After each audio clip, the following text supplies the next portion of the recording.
So guys, magandang umaga sa atin, no? So, lesson 28 na naman tayo.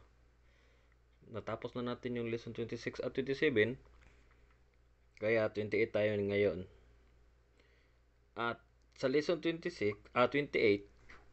yung topic natin ay ito. Verb, must form, nagara, plus verb. Ituturo ko sa inyo kung paano gamitin ang pattern ito. Ang pattern na ito sa Nihongo. So, ito na po yung ating example. So, ang example ay, Ongaku o kikinagara shokuji shimasu. At yung English translation is, I listen to music while eating. So, yung verb 1 natin, or first verb natin is kiko. So, sa example dyan, nakamaske. Diba yung pattern kanina na sinabi ko is, verb must form. Yung first verb is naka-must form siya. Pero hindi yung kikimas ha, kasi ilagay na kasi natin yung nagara. So, yung must form ng kiko sa English translation niya is listen. So, kiko magiging kiki. Sa if tabiro, magiging tabe. Ganon. Kung suru, shi. So, ito na. Yung kiko is maging kiki plus nagara plus the second verb, which is shukuji suru. Shukuji shimasu. Yung shukuji pala, yan yung pagkain. Kaya may suro siya, nilagyan siya ng suro. Kaya ngayon is na yan, nagiging verb na yun. Bali, yung noun plus suro is magiging verb, yung shukuji na noun. So, basahin natin ulit. Ongaku o kikinagara shukuji shimasu. So, while, nagara is while, yung translation niya. So, I listen to music while eating. So, ito yung first example natin, guys. So, lagi lang natin tandaan, yung nagara is while. So, madalas itong ginagamit kapag gumagawa tayo ng dalawang bagay sa isang oras, or pinagsasabay-sabay natin, no? Kagaya sa example, I listen to music while eating. Habang kumakain siya, nakikinig siya ng music. So, dalawang verb or dalawang verb yung ginagamit dito, no? Which is listen and eating. Yung nakikinig siya ng music at kumakain. So, number 2, example, no? Ng ating kung paano gamitin yung nagara na pattern. Yung V must form, nagara verb. So, ito yung number 2. Hataraki nagara nihongo o benkyou shite imasu. So, ito na rin yun. Dalawang verb, no? Pinag-connect. Yung hataraki nagara dyan, kung hindi siya conjugated, yung hindi yung ginagamitan ng nagara, hataraku yan. So, yung pattern natin, verb na must form plus nagara verb. So, gawin nating must form yung hatarako, no? Kaya, yang hataraki. Yung hatarako magiging hataraki plus nagara.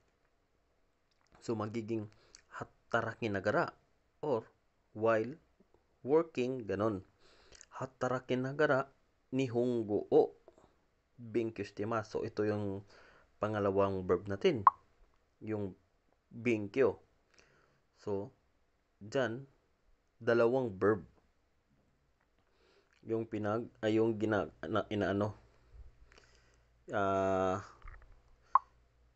naka-execute. So, while working siya, hindi man siya same oras, pero yung sa panahon, ito na rin yung na same ng panahon. Panahon na nagtatrabaho siya, nagbibingkyo din siya. So, after work,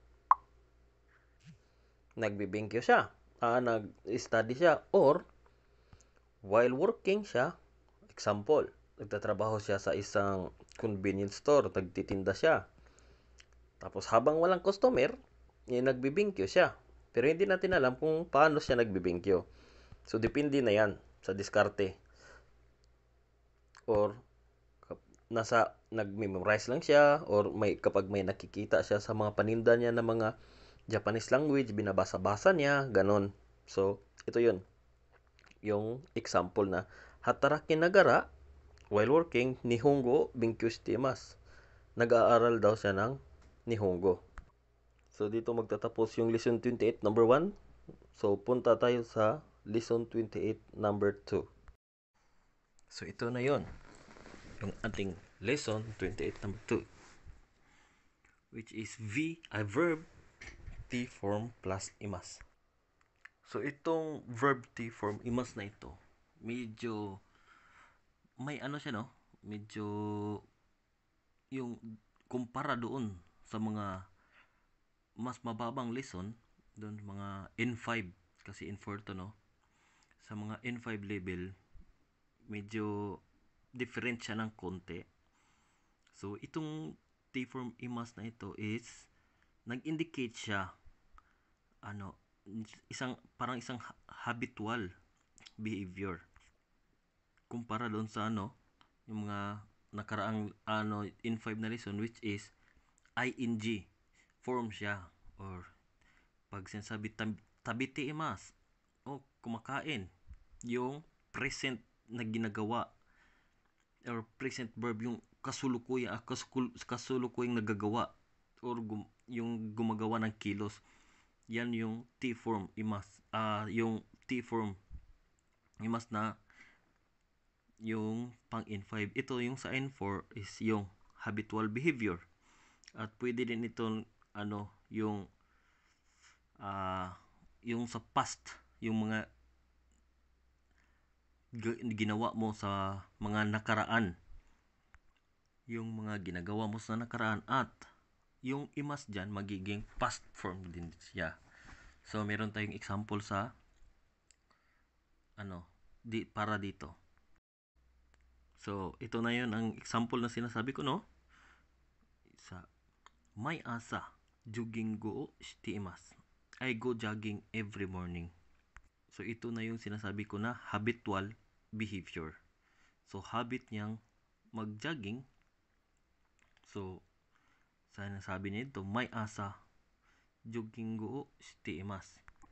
So, yung gamit ng T-form imas na ito is sa habitual behavior niya, no? Nag-indicate siya ng habitual behavior niya, which is yung nagja-jogging siya every morning. Kaya ito yung sa example natin is may asa jogging go shite imasu. So, yun yung sinasabi niya dito na sa umaga nagja-jogging daw siya, every morning nagja-jogging daw siya. Kasi kapag sinabi mo jogging go shimasu, magja-jogging pa siya, hindi pa naganap. Or jogging go shite jogging go shimashita, so tapos na. So, sa example natin dito, yung tinuturo ko sa inyo is yung sinasabi niya, or sinasabi niya yung parang nag-narrate siya ba? Nag-narrate na lang siya sa yung hobby niya na nagja-jogging siya. So, itong form na ito ang gagamitin natin, no? Kaya, dito is, yung verb T form imas na ito is, ito yung form na gagamitin is yung habitual behavior kapag i-apply natin siya sa sinasabi natin yung sa habitual behavior natin, no? So, ito na yung susunod natin is pangalawang example natin sa T form imas. So, number 2 example, no? Kodomo no toki mai ban 8 ji ni nitte imashita. Or when I was a child, I used to go to bed at 8 every morning. So, ito, no? Naman niya yung yung nakasanayan niya nung bata pa siya. So, yung every 8 in the evening daw siya natutulog. Kaya dito, yung ano natin, yung habitual behavior is naka-past tense na siya. Kasi, yung sinasabi niya is past, nasa past na eh. Nakaraan kasi yun eh. Sabi niya dito, when I was a child, kudomo no toki, maibang hachiji ni nitimashita. I used to go to bed at 8 every morning. Tapos, yung sabi niya dito, diba? Kodomo no toki. So, noong bata pa siya. So for sure, yung nagsasabi nito or yung nagsulat or nag-compose ng sentence na ito is may edad na, matanda na, hindi na siya bata. So, past na yon. Kaya, yung ginagamit niya, verb, T form, imashita. So, ganun lang siya, no? Ito yung ating sa lesson 28 number 2 na sentence pattern. Next, lesson 28 number 3. Plain form she, plain form she. Marami tayong example dito, no? Medyo baka malilito tayo ng konti nito kasi marami siyang gamit or meaning. Yung she dyan, marami yung meaning. So, i-explain ko kung paano ito. Sana ma-explain ko ito ng yung makukuha nyo or maiintindihan nyo para magamit nyo. Kasi hindi ako ganong marunong mag-explain. So, proceed na tayo sa ating mga examples. Example number 1. Tanaka-san wa piano mo hikiru shi, uta mo utairu shi, dansu mo dikimasu. So, yung pattern na ito, no? Sa example na ito, is siya, yung she dito, ginagamit niya kasi, dudugtong-dugtong siya ng yung mga similar na bagay about sa topic natin. So, dyan sa example, yung topic natin dyan is about ni Mr. Suzuki. Tapos, yung sinasabi kong similar things, yung mga sinasabi dyan is similar siya dahil accomplishment. Yung piano mo hikiru shi. Yung piano, alam natin man yung piano. Yung hikiru is yung nakakakaskas, nakakatugtog. Sa gitara, yun din gagamitin natin, hikiru. Yung mga sa pagtugtog ng mga strings, yun. Yung kaskas, yung kinakaskas mo, hikiru yun. Tapos, yung uta mo, utairu shi. Danso mo, dikimasu. So, yan. Mga accomplishment yan. Kaya niyang kumanta, kaya niyang sumayaw. At, sa ganito, madalas ginagamitan ito ng yung kasi 'di ba? Nakikita niyo mga verb 'yan. Yung sa piano, verb niya is hikiru.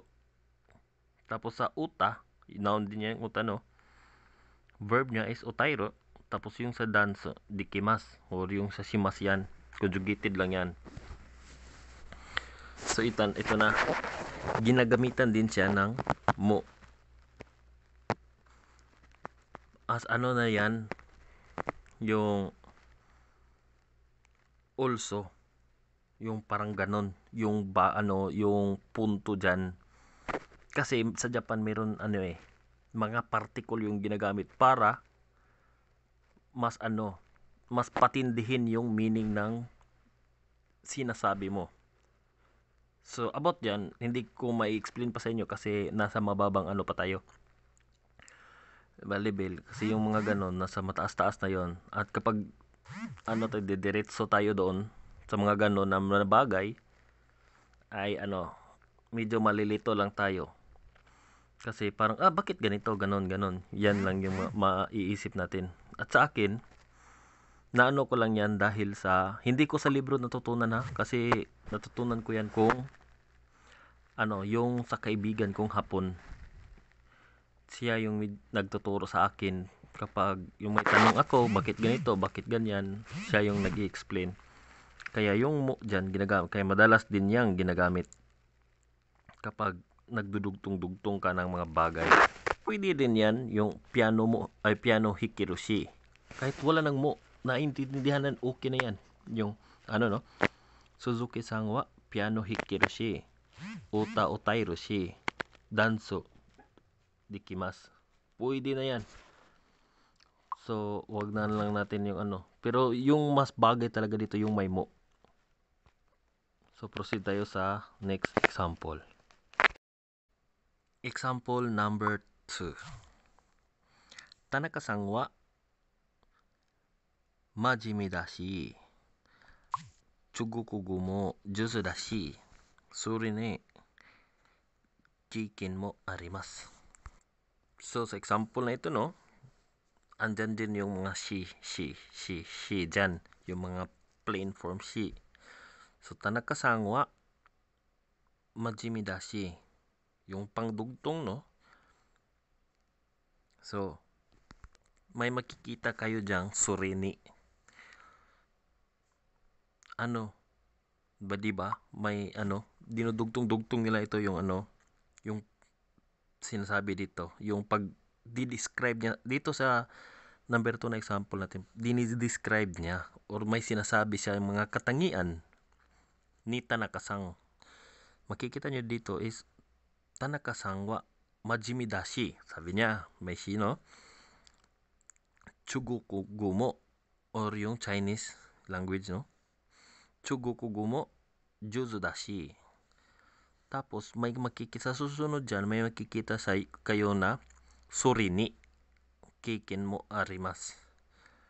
So, yung sore ni, madalas din yang ginagamit sa last na idudugtong mo na phrase para mas maging clear. Clear yung natin, no? Yung gusto nating ipaabot para sa tao na sasabihin natin, no? Kaya ginagamitan yung sore ni, or yung sore ni dyan is and also. Ganon. So, yung mga shishi dyan, kadalasan yan sa no? Sa number 1 at 2 natin, ginagamit siya as yung pangdugtong sa mga similar things o mga similar na bagay. Kasi itong number 2 natin, similar din to, or mga similar positive attitude or positive characteristic ni Tanaka-san, kaya ginagamitan din siya ng shi. Hindi siya pwede pag ginagamitan yung Tanaka-san wa majime da shi. Pag sabi nyo, may shi, tapos ang idudugtong nyo ay negative, hindi pwede yon kasi similar things Kapag majime, tapos lalagyan mo yung sinasabi mo, Tanaka-san wa majime da shi. Tapos yung idudugtong mo na phrase is taido mo waroi shi. Yun, hindi yun pwede, no? Hindi pwede kasi hindi na sila similar. Opposite kasi yung positive attitude at yung negative attitude. Kaya, pero yung tinuro-turo ko sa inyo, yung mga similar na mga bagay na gagamitin yung plain form shi na pattern natin. So, meron tayong pangatlong example. So, example number 3 natin sa plain form shi. So, ito yon ang example natin. Koko wa nidan mo yasoi shi, sakana mo yasoi shi, yoko tabi ni kimasu. Or in English, the prices are low here and the fish is fresh, so I often come here to eat. So sa sentence na ito, sa pattern yung ang gamit ng shi dito is parang kara. Pwede din ito, no? Koko wa nidan mo yasoi kara, sakana mo oishi kara, yoko tabi ni kimasu. Yan, pwede din yan. Yung shi dito, the same, 100% the same meaning as kara. So, alam naman natin yung kara, yung because. Because, mura. Yung nidan dyan, no? Yung nidan dyan is yung price. Tapos, yasoi is mura. So, dahil mura, At dahil fresh yung mga isda, kaya madalas akong pumupunta para kumain dito. Yan, yung ano. So, madali lang itong shishi dito, no? Kasi nadaanan na natin kasi yung pattern ng kara. Ano yung meaning ng kara. So, ito yung example number 4. Doshite kono umisi e kurun desu ka? Sabi niya, why do you come to this restaurant? Tapos yung sagot ng tao, kukuwa nidan mo yasoishi, sakana mo oishishi. So sa sentence na ito or sa example na ito, ginagamit niya for reasoning or answering for the question, no? Yung question na niya kung bakit pumupanta ka dito sa na ito, tindahan na ito or sa restaurant na ito. So yung sagot niya, yung ginagamit yung she dito, no, sa pagsagot ng tanong ng tao. Sabi niya, kukuha nidan mo yasoishi. Oh, yung presyo nito, mura kasi yung presyo dito. Tapos yung isda, mura. Kaya sabi niya, because the price are cheap here and the fish is fresh. So, ginagamit yon sa sa sagot ng tanong. Kara, pwede, kaya the same meaning as lang to ng kara. So guys, lesson 28, number 4. Suride. So ipapaliwanag ko sa inyo, ano yung suride. So may dalawang tayong example. So ito yung ating pag-aaralan sa lesson 28, number 4. Example number 1. Shurai shusetsuka ni naritai desu. Surede ima wa arobaito o shinagara shusetsu o kaite imasu. In English, I want to be a novelist. So now, I'm writing a novel and working part-time while doing so. So yung translation ng suride pala guys is kaya. Lagyan nyo lang yung ng kaya, ng suride sa dalawang phrase na idudugtong mo. So yung first phrase natin shurai shusetsuka ni naritai desu. Yung intention, no? So yung gusto niyang maging novelist.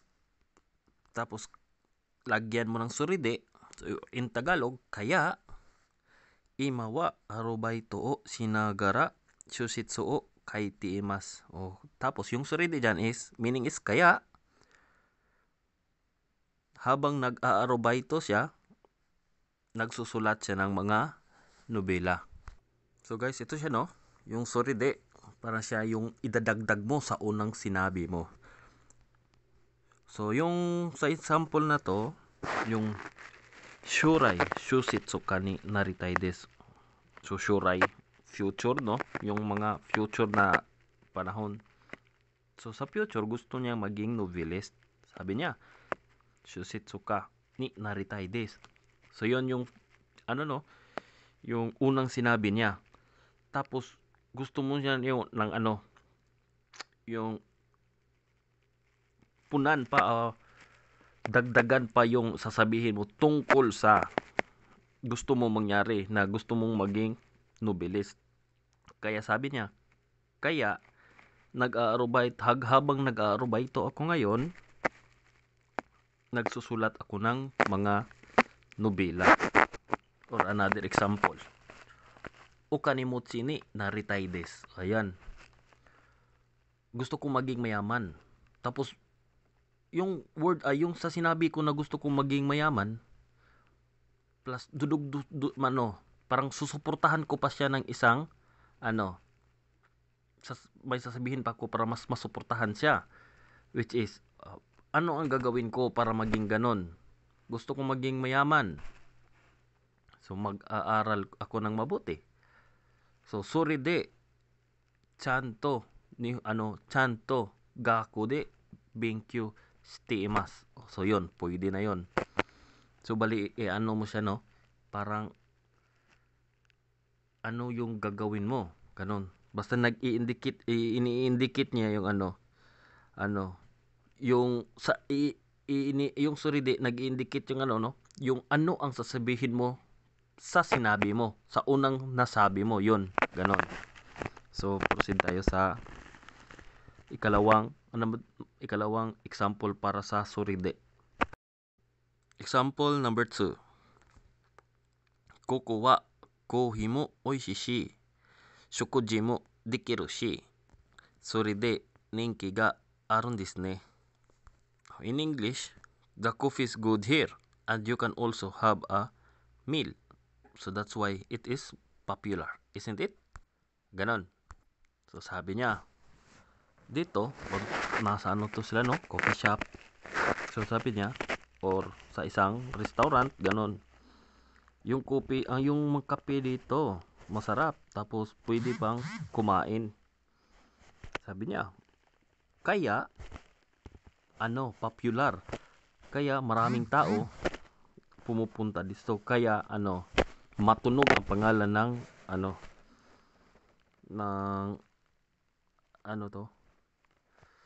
ng restaurant.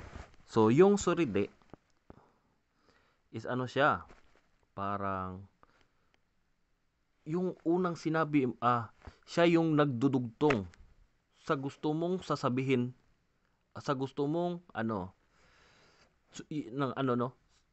sa gusto mong sabihin sa una mong sinabi, bali sumusuporta siya sa ikalawang, sa susunod mong sasabihin para sa sa una mong sinabi.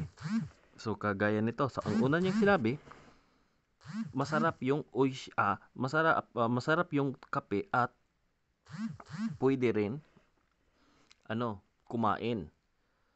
Tapos may gusto siyang ipuno, idagdag, yung pangdagdag no, yung suride pangdagdag. So dinagdagan niya, suride ninki ga arun desu ne, kaya matunog ang pangalan ng restaurant na ito, ganun. Yan yung ibig sabihin ng suride. Lesson 28 number 5. So toki plus particle. Iba tong toki na ito sa sa unang mga naunang lesson. So lesson 28 kasi ito. So sa mga medyo may pagkakaiba to. So may dalawa kong example. So pag-aralan natin. Example number 1. Benkyou suru toki wa ongaku o kikimasen. In English, I don't listen to music when I'm studying. So yung interpretation natin sa toki dito, toki plus particle is when. So yun. So benkyou suru toki wa, so sabi dito, when I'm studying, ongaku o kikimasen. I don't listen to music. Ganun lang siya kadali. So yan yung ibig sabihin ng toki plus particle, when. So sa panahon, sa oras, ganon. O sa panahon na nag-aaral ako, ganon. Sa oras na nag-aaral ako, ganon. So yung when yung interpretation natin dyan sa toki. So sa susunod na example na naman tayo. Example number 2. Tsukareta toki ya sabishi toki, yuko inaka no aoi sora o omoidasu. In English, when tired or lonely, I often recall the blue skies over my hometown. So ayan na naman yung natin yung meaning ng toki, which is when. So tsukareta toki ya sabishi toki. So, yung particle na inattach natin, kasi yung pinag-aaralan natin, yung toki plus particle. So, tsukareta toki, yung ya dyan, particle yan. Kaya, when tired, yung tsukareta, alam natin na yung tired. So, when tired or lonely, yuko inaka no aoi sora o umidasu. So, I often recall the blue skies over my hometown. So, the meaning of toki plus particle is when. So, kanyan kadali yung ating number 5. So, tapos na tayo guys. Abangan natin yung abang-abangan natin yung susunod na lesson, Lesson 29. Hanggang sa muli nating pag-aaral. Paalam.